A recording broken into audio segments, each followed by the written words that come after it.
Good morning, children. Chapter 9 Frankenstein's Creation by Mary Shelley. Reading.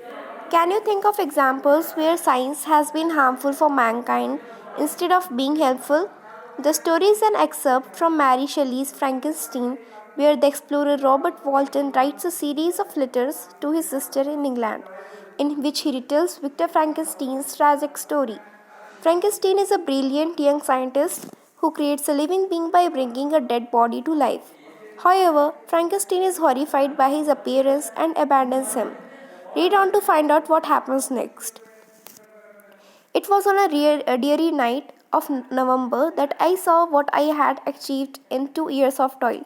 With great anxiety, I collected the instruments of life around me to infuse a spark of being into the lifeless thing that lay at my feet.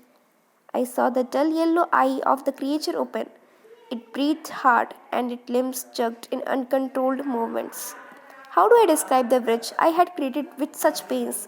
He had yellow skin which barely covered the work of muscles and arteries. Beneath his hair was lustrous black and flowing. His teeth had a purely whiteness and his watery eyes were set in dun white sockets.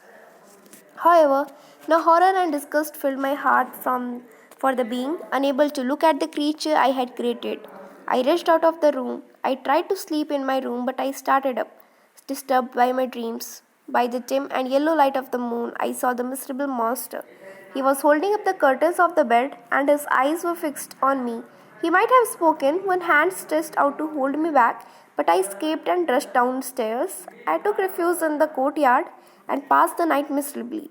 In the morning, I found the house empty of the creature. For several months afterward, I stayed in bed suffering from a nervous fever. Then, a letter from my father arrived, telling me that my youngest brother William had been found murdered. I knew I had to return home immediately. It was completely dark when I arrived in Geneva. The gates of the town were shut, and I was forced to pass the night at a village outside. A storm was raging in the mountains. I wandered out to watch it, and with little caution for my safety, decided to visit the spot where poor William had been murdered.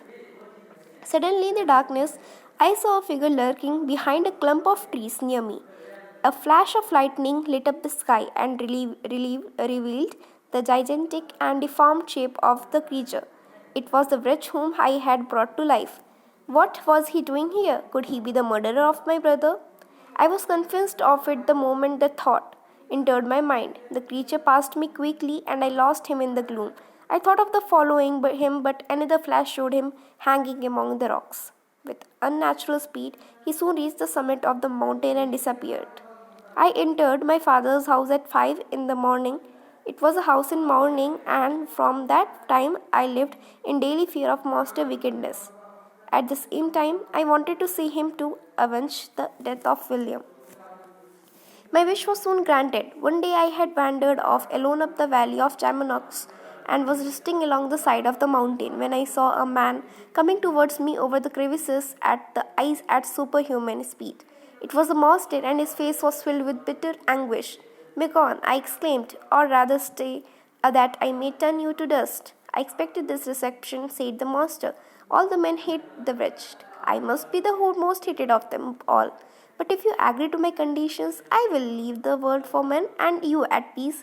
If you refuse, be prepared for the death of your remaining loved ones."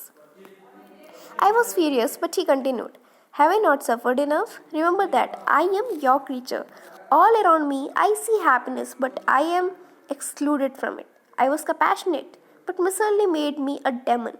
I have helped people, I have saved people's lives when they were in danger, but I have been stoned and shot at in return. The desert mountains and colorless glaciers are now my refuge.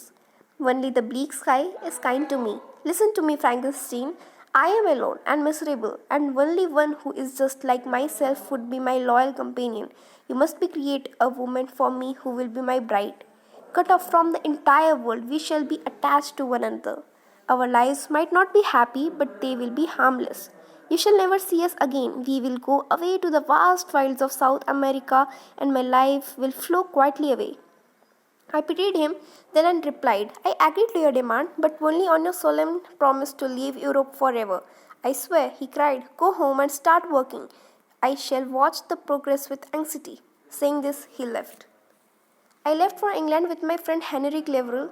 We parted in Scotland. I continued on to the remotest part of Orkney Islands where I would work to create a bride for the creature. 3 years ago, I had created a fiend and was now about to create another. I did not know what kind of a person she would be. He had sworn to leave human society and hide himself in remote deserts, but she had not. Even if they were to leave Europe, their children might terrorize mankind. I was alone on a solitary island when the monster that I dreaded appeared. By then my mind was made up. I would never create another like him.